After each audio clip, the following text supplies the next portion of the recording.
Okay, gentlemen, ladies and gentlemen, let me to start. We start with a short presentation of the program and update of the program, and then we'll go to see our MC21, which participate in the flying program. Today it will fly on 9 minutes past 3 p.m. Yesterday was very nice flight, maybe a little bit more aggressive than other compared with the commercial aircraft. Our pilots are very good test pilots, coming from the sometimes from military, and they like to fly a little bit strong. MC21, this is aircraft of 211 passengers in most dense configuration. For sure, you could choose a double class or mono class, depends on the airline, as usual. The cabin is very flexible. We have different suppliers of seats, but then more seats, then more cash. The airplane is targeted for the most demanded niche.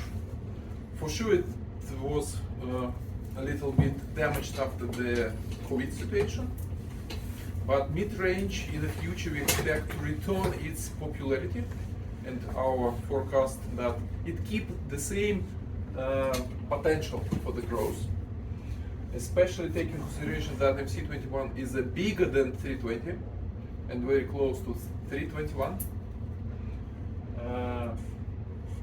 And our forecast for this niche from 130 up to 220 seats in this niche, it will demand about 18,000 aircraft in the next 18-20 years.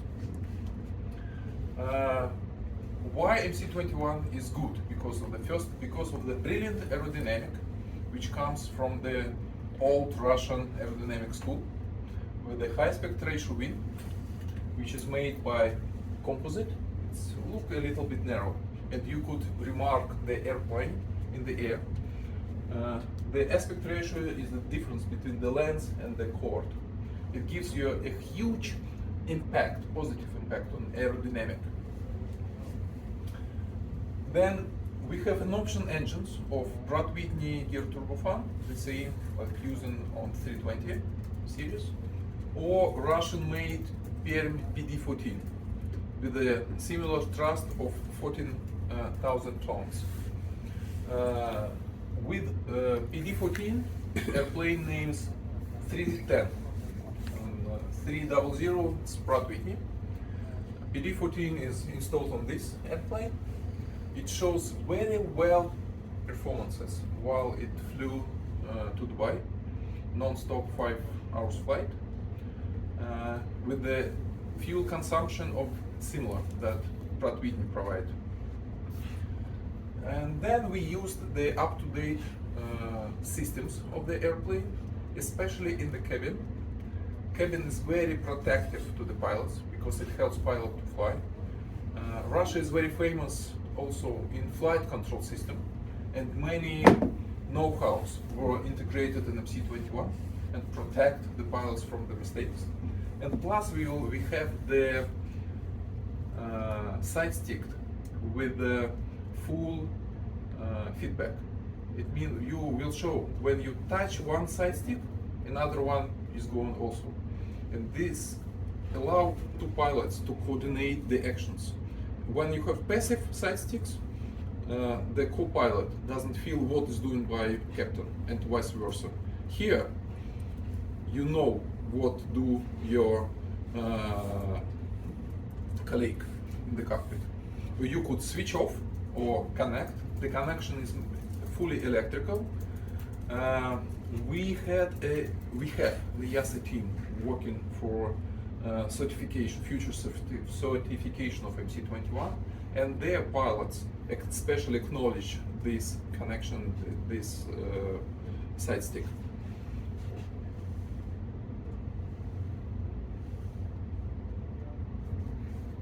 Plus, we have an excellent comfort. because of the width of the fuselage. It's, let's say, a little bit wide body, narrow but wide body, because we are living in our impressions of our mind. It was specially designed to increase the perception of the fresh air, more light and more width. You feel that you're sitting not in the narrow body, you sit in the, let's say, small wide body, but in narrow. We have extended overhead bins. You will see it allows you to increase the number of in-cabin baggage approximately on 50%, because it's optimized to use the space inside, because allowed to put the baggage on sideways like that, and you increase the efficiency of the space inside the bins. Plus, we have only one. We have in mid-range the improved in-cabin pressure of the equivalent 1,800 meters, which gives you more health for passengers and less tight for the staff, for the crew.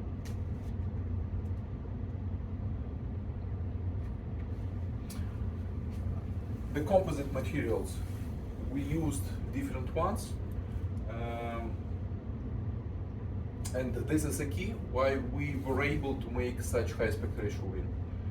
We make a greenfield in our Ulyanovsk city, where we put the latest technologies of producing the composite.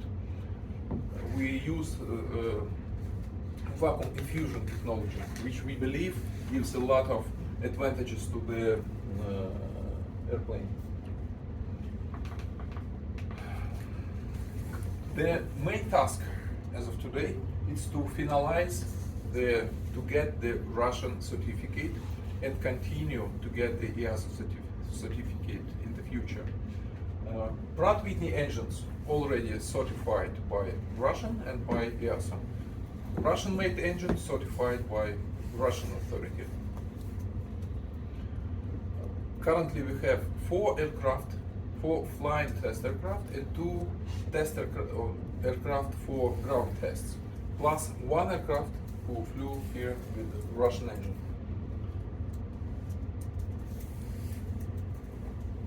On our factory in Irkut city, we start to produce aircraft for the first serial deliveries. For the first company, first operator will be Russia. That's part of the Aeroflot group. They already visit the factory and make an intermediate check of the of manufacturing the airplane. Is that a 300 or a 310?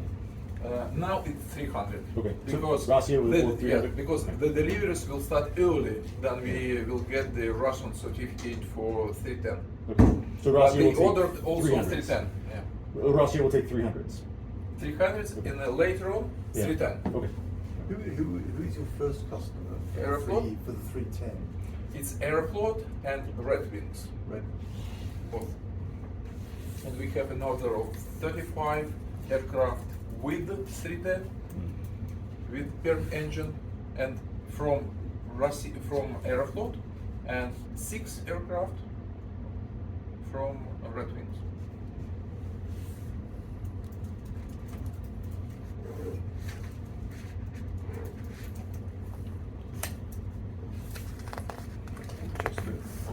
Let's keep ourselves and our partners develop their production lines, because the target is to increase the number of produced aircraft up to 72 aircraft per year, and then we'll decide. Just we need to start something to operate, then to have a feedback, and gradually increase the number of aircraft produced. How big is your backlog now? Pardon? How big is the backlog now? 175 firm orders and several hundred MOUs, but let's say we take into account on the firm orders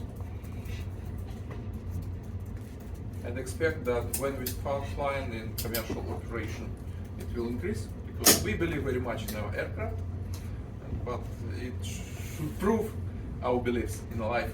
But during earlier Max shows, you got a lot of MOUs, LOIs from Russian lessors. When you look, for example, at the website of Illusion Finance, I have booked some 50 Irkuts. Right. Have they already placed them? They haven't made any announcements. Partly since they then. placed. They have an MOU with maybe approximately on 30 aircraft. Okay. Approximately. I don't remember by heart, but they have some. And all for Russian from Russian. Not airlines? only. Not only. Not only. You applied for FAA certification? We have chosen EASA. It's more close, it's more clear for us. It allows us to export in almost any country, almost. And we go in behind the Sukhoi Superjet, who is certified by EASA and has facility and branch in Italy, Venice. You expect the Russian certification this year? I would say that we expect Russian certificate coming months. Yeah. Coming months. And then you or your colleague said that the European certification should be a year later. Is that still the plan? The target is, but we'll see. Yeah. Allow us to finalize with a fixed Russian certificate, to continue to work with EASA group, and then we'll see. We do our work hard, but couldn't predict the exact dates or months. For sure, we have inside some target dates, but okay, tests. And we have the aircraft is flying in the city of Zhukovsky. It's very close to Moscow.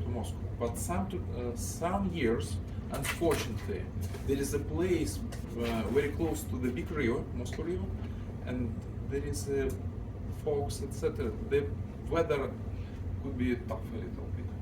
So this was a good test flight. Yeah. Because of that, it could adjust our time schedule by the weather.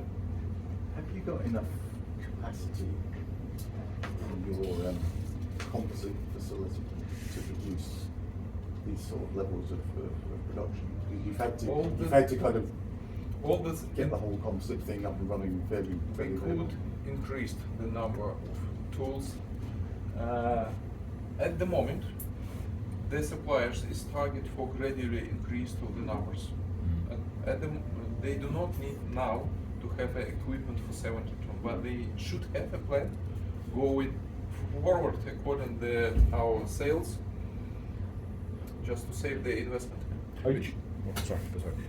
You were hurt quite hard by the US and European sanctions, especially on the composites. But a few months ago, I wrote on Air Insight, I think actually it has been a blessing for you because the Russian industry has been forced to develop the composite itself now, and you are now not reliant on foreign suppliers anymore. Did it actually strengthen your position, and are you in any way still hurt by the sanctions? Always in our earth we have positive and negative. Always they are together. Positive that they forced us to develop our own knowledge in composite. We do the composite wing, Russian composite wing. It is going through the test, and the first aircraft will be delivered with the Russian wing. And on the same note as the sanctions, are you going to have engines from Pratt & Whitney? We have PD-14. No, I mean, as in, no, sorry, the last Yeah, one was yes, specifically. The sanctions Yeah. are not against the aircraft, so the engines are delivered. The sanctions were against the factory producing the composites. No, I understand that. I'm So the sanctions concern composites, not engine. No, I understand that. My understanding is that Pratt & Whitney has. All the suppliers Yeah. fulfill their obligation. Really, Okay. we have a strong support, strong family Yeah. to do this aircraft. Okay. So, what do you expect the split between Pratt & Whitney versus PD-14 to be Do you expect it to be exclusively PD14 in the future, or? No, we do not expect. We propose the option to choose by airlines. There are advantages of both, and Pratt Whitney, vice versa, and maybe another advantages of PD14. This is at the moment it's fully competitive, and you could choose. You could drive your fleet of the engine. But Pratt Whitney is shipping engines to you currently. Are you're already building increasing quantity of Russian components into the SSJ. Are you going to do the same with the MC-21? Is the aircraft with the PD-14 engines, will that become a more Russian-built aircraft gradually? Well, it's already got Russian engines, but will you be changing Avionics. the components, the avionics in that as well, and leaving the MC-21-300 as a more Western aircraft? I believe we can. Yeah. We have a program to increase the number of Russian components for the future, but nobody is saying that our current 300 will stop. It will exist. It will be 2 aircraft maybe.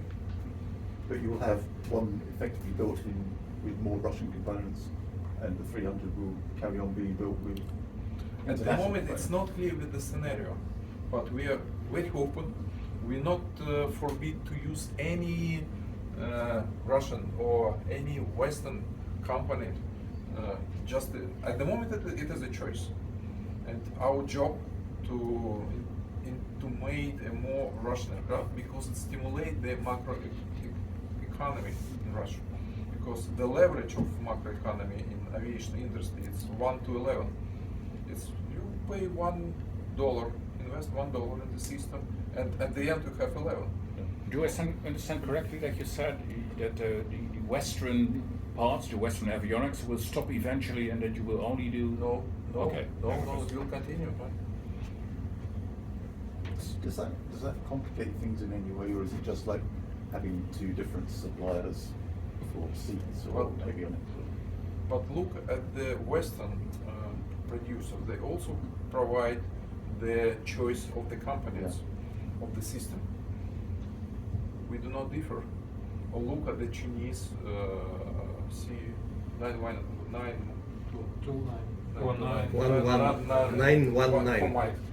Yeah. 919.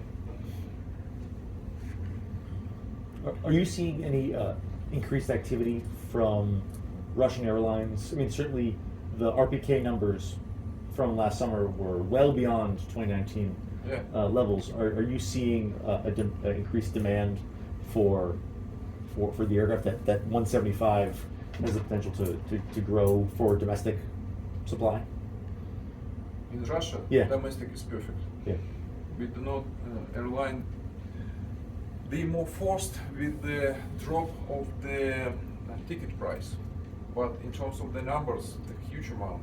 Maybe only 3 markets survived, plus minus survived. It's United States, China, and Russia, where the domestic market is huge, and we have a huge demand for Sukhoi Superjet, for the smaller aircraft. That because before the COVID, airline preferred to fly with the big aircraft to decrease the cost of seat costs, but when the number of passengers dropped, they forced to use the smaller aircraft. But Aeroflot said, I think it was pre-COVID, that they have their investment plan until 2028 to increase the number of Russian aircraft. Can you split it between the Sukhoi and the MC-21? They haven't made any order announcement. What do you expect from that? We discussed it with them. So there will be something. And on the type, you have now the 300. In your book is also the 200. But it was 4 years ago here at Dubai Air Show that you, as Rostec, released a press release saying that Rostec was interested in the 400, likely to be developed with the local industry here in the Emirates.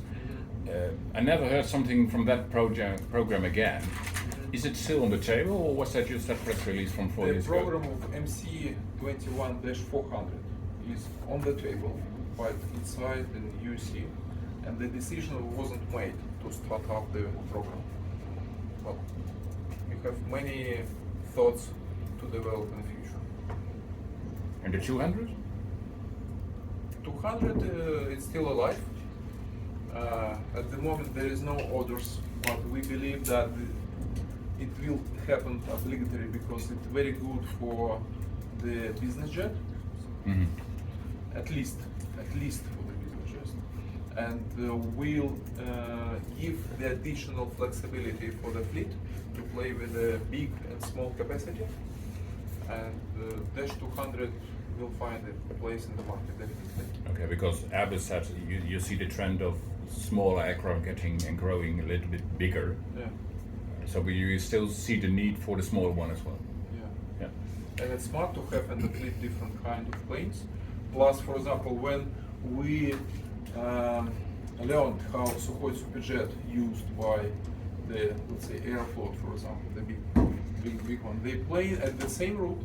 They use both Sukhoi Superjet and 320, depends on the time slots. It depends on the number of passengers, and save a huge amount of money because not all routes provide you, when you have the high density, high frequencies, provide the sufficient number of passengers to make commercial sense for use the big aircraft. Our analysis, which was done, that it was 54% to 320 and 46 to Sukhoi Superjet. But it's a very particular case.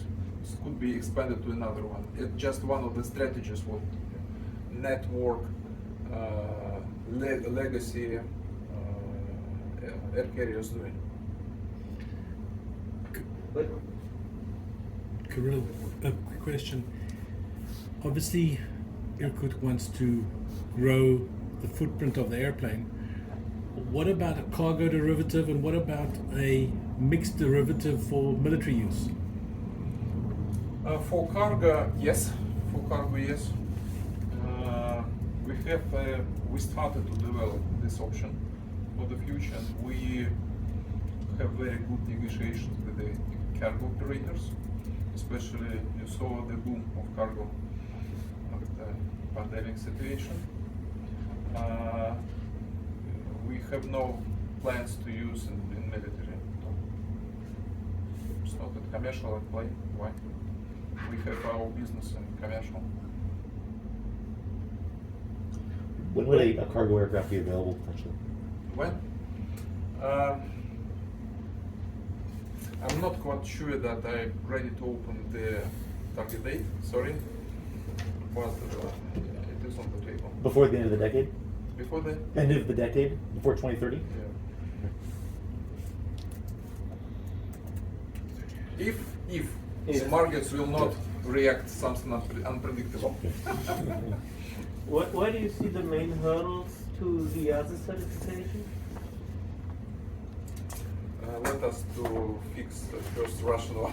What's the main hurdles to the Russian certification?